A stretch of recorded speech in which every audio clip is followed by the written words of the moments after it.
All-Star Superman is a 12-issue American comic book series featuring Superman that was published by DC Comics. The series ran from November 2005 to October 2008. The series was written by Grant Morrison, drawn by Frank Whiteley, and digitally inked by Jamie Grant. DC claimed that this series would strip down the Man of Steel to his timeless, essential elements. The series was the second to be launched in 2005 under DC's All-Star imprint, the first being All-Star Batman and Robin, The Boy Wonder. These series are attempts by DC to allow major comics creators a chance to tell stories showcasing these characters without being restricted by DC Universe continuity. The series was met with critical acclaim and is widely considered to be one of the best Superman stories of all time. Publication history: Grant Morrison's approach to writing this series was to make the reading as universal as possible. He stated that he wasn't interested in redoing origin stories or unpacking classic narratives, but instead wanted to do a total update, rehaul and refit. However, rather than just creating a fresh and relevant update for new readers, Morrison wanted to write a collection of a unregistered trademark Superman issues. The origins of this lie in a revamp of Superman, Superman Now, which began when Morrison and editor Dan Raspiller were unsuccessfully brainstorming ideas for a new take on the character outside the San Diego Comic-Con, when they had a shamanic encounter with a man dressed as Superman which helped spark the creative process and inspired the cover to the first issue. Morrison states in an interview, "He was perched with one knee drawn up, chin resting on his arms. He looked totally relaxed. And I suddenly realized this was how Superman would sit. He wouldn't puff out his chest or posture heroically, he would be totally chilled. If nothing can hurt you, you can afford to be cool. A man like Superman would never have to tense against the cold. Never have to flinch in the face of a blow. He would be completely laid back, untense." With this image of Superman relaxing on a cloud looking out for us all in my head, I rushed back to my hotel room and filled dozens of pages of my notebook with notes and drawings. The ideas generated by the meeting were refined and pitched to DC in 1998 by Morrison, Mark Millar, Mark Waid and Tom Peyer. They picked up on the 15-year cycle of reboots to the character, the previous one being John Byrne's The Man of Steel, and suggested a new approach.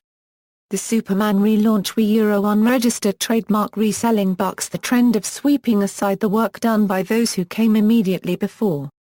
Unlike the cosmic reset, the unregistered trademark revamps all too prevalent in current comics, our new Superman approach is an honest attempt to synthesize the best of all previous eras. Our intention is to honor each of Superman's unregistered trademark's various interpretations and to use internal story logic as our launching pad for a reimagined, streamlined 21st century Man of Steel. The cosmic reset, the unregistered trademark notion has been replaced by a policy of include and transcend unregistered trademark with regard to past continuity. Our intention is to restore Superman to his preeminent place as the greatest superhero of all. Although initially greenlit, it was eventually turned down and Morrison said, "I didn't unregistered trademark expect to be doing any further work on Superman, but the chance came as he was finishing his run on New X-Men." In an interview with Matt Brady from Newsarama, Grant Morrison stated he was contacted by DC Vice President Dan DiDio and asked if I'd like to come back to DC to work on a Superman project with an artist of my choice. He mentioned it worked out well since he was also planning to return to DC to do the Seven Soldiers project and the Vertigo books. Morrison has confirmed that he made use of some of his Superman Now ideas for All-Star Superman, like Luthor unregistered trademark's heart-stopping moment of understanding, as well as drawing on his original proposal for elements later included in the DC 1 Million storyline. In his writing of the character Superman, Morrison identifies different aspects of his personality, stating, "Superman is an act. Clark Kent in Metropolis is also an act.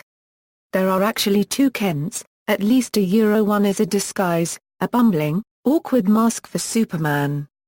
The other is the confident, strong, good-hearted Clark Kent who was raised by his surrogate ma and pa in Kansas and knows how to drive a tractor.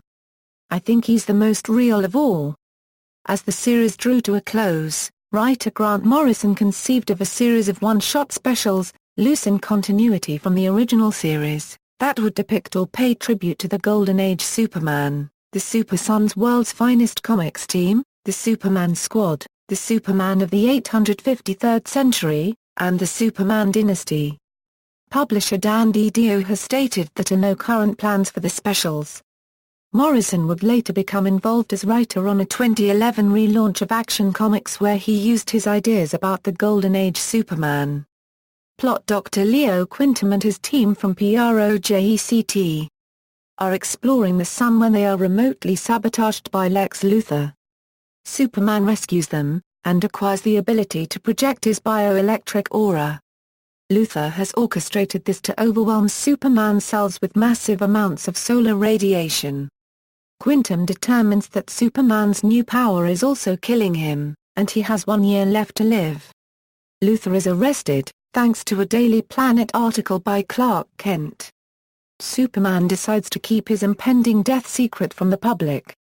However, Superman reveals his secret identity to Lois Lane, because he wants to spend his remaining time with her. Lois refuses to believe that Clark and Superman are the same person. For her birthday, Superman takes Lois to the Fortress of Solitude, where they have dinner in a stateroom of the RMS Titanic. During this visit, he also tells Lois that she can explore the fortress save for one room he is constantly checking. Superman's behavior heightens Lois' suspicions and she becomes paranoid. She attacks Superman with a kryptonite laser, but his enhanced powers have rendered him immune to it.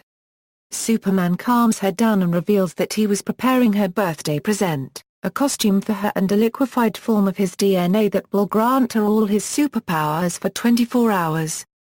Using the name Superwoman, she and Superman stop a monster attack in Metropolis involving Samson, Atlas and an Ultra Sphinx. Superman defeats them and he and Lois leave for the moon and kiss before her powers fade and she falls asleep. Superman flies her back home. Luthor is convicted of crimes against humanity and sentenced to death. Clark meets Luthor for an interview at Stryker's Island. Luthor discloses his respect for Clark as a journalist and states that he has no desire to escape as long as he defeats Superman by causing his death. He reveals to Clark that Superman is dying, hoping that it will be published in the Daily Planet. Nearing death, Superman accomplishes a variety of tasks that significantly help both humans and Kryptonians and completes his last will and testament. Meanwhile, Luthor survives his execution as he took a serum similar to what Superman made for Lois and escapes. Superman then learns of Luthor's ally Solaris, who has tampered with the sun. Superman engages Solaris until a Sun-Eater that Superman had cared for in the fortress and subsequently released returns to sacrifice itself to weaken it. Superman brings Solaris to Earth because he has learned from the Superman Squad that Solaris will become an ally in the future. Clark returns to the Daily Planet to submit his article but falls dead. As the staff tries to save him, Luthor arrives and attacks Metropolis. Believing he is on his home planet of Krypton, Superman joins his Kryptonian father Jor-El, who reveals that Superman's body is converting itself to a solar radio consciousness. He offers him a choice, remain or come back to life. Clark wakes up and fights Luthor with a gravity gun. The gravity gun warps time for Luthor, burning out his powers. As his powers fade, Luthor briefly sees the world as Superman sees it, and weeps before Superman knocks him out. Superman and Lois embrace and he proclaims his love for her once and for all. He takes off, flies into the sun and repairs it, saving the day for one last time. 1 year later, Lois tells Jimmy that she still believes Superman will return. Inside the sun, Superman, now a solar being, maintains machinery to keep the sun alive.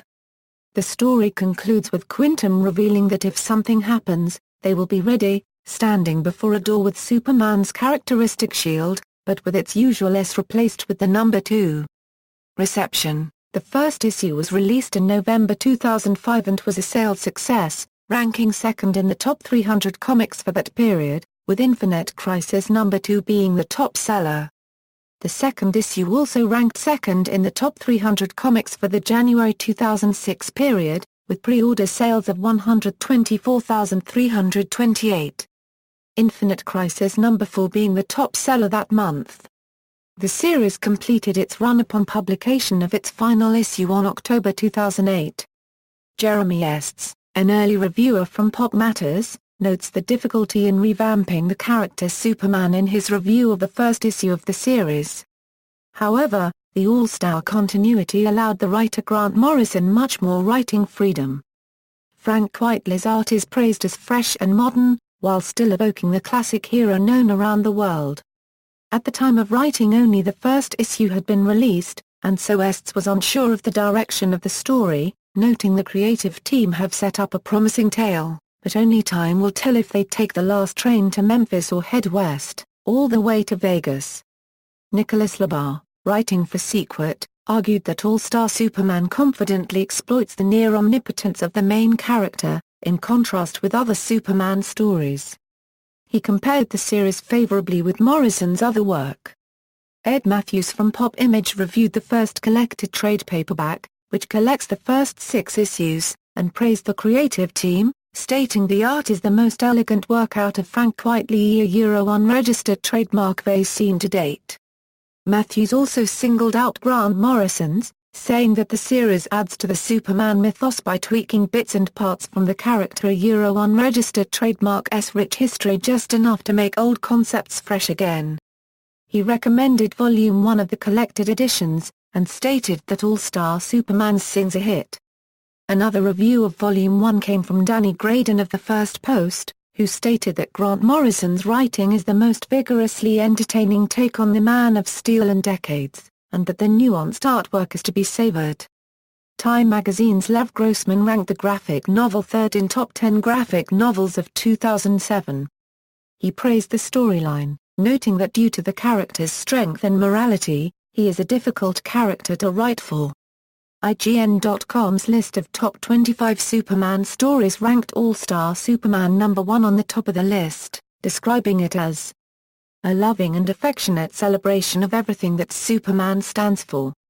The pop culture commentator Comic Book Girl 19 praised the series, suggesting that Grant Morrison had portrayed Superman as emotionally intelligent, thoughtful and compassionate. Awards All-Star Superman won the Eisner Award for Best New Series in 2006, as well as Best Continuing Series in 2007 and 2009. It also won the Harvey Awards for Best Artist, and Best Single Issue in 2008. In 2006 it won the Eagle Award for Favorite New Comic Book, and Favorite Comics Cover, as well as the 2007 Favorite Color Comic Book, American Eagle. Collected editions. The series has been collected into 3 volumes in hardcover and softcover format, Volume 1, Volume 2, Absolute All-Star Superman. In other media, All-Star Superman, a film in the DC Universe animated original movies series, is an adaptation of Grant Morrison and Frank Quitely's 2005-2008 comic book All-Star Superman. It was written by writer Dwayne McDuffie and directed by Sam Liu. It was released on February 22, 2011. It stars James Denton as Superman, Christina Hendricks as Lois Lane, Anthony LaPaglia as Lex Luthor, Edward Osner as Perry White, Oba Babatunde copyright as Judge, Stephen Bloom as Atlas, Linda Cardellini as Nasthalthea Nasty Luthor, Frances Conroy as Martha Kent, Alexis Denisov as Dr. Leo Quintum, Michael Goff as Parasite, Matthew Gray Gubler as Jimmy Olsen, Vanola Hughes as Lilo, Kevin Michael Richardson as Steve Lombard, and Arnold Voulou as Bar-El. The 2013 film Man of Steel features a monologue spoken by Jor-El taken almost word for word from the comic. Notes. References: All-Star Superman at the Grand Comics Database. External links: All-Star Superman at the Comic Book DB, Mujorama Preview, All-Star Memories, Grant Morrison on All-Star Superman, 3, Mujorama, October 23, 2008, All-Star Memories, Grant Morrison on All-Star Superman, 4, Mujorama, October 24, 2008, All-Star Memories, Grant Morrison on All-Star Superman. 5. Mujirama, October 27, 2008, All-Star Memories, Grant Morrison on All-Star Superman. 6. Mujirama, October 28, 2008, All-Star Memories, Grant Morrison on All-Star Superman. 10. Mujirama, November 3, 2008,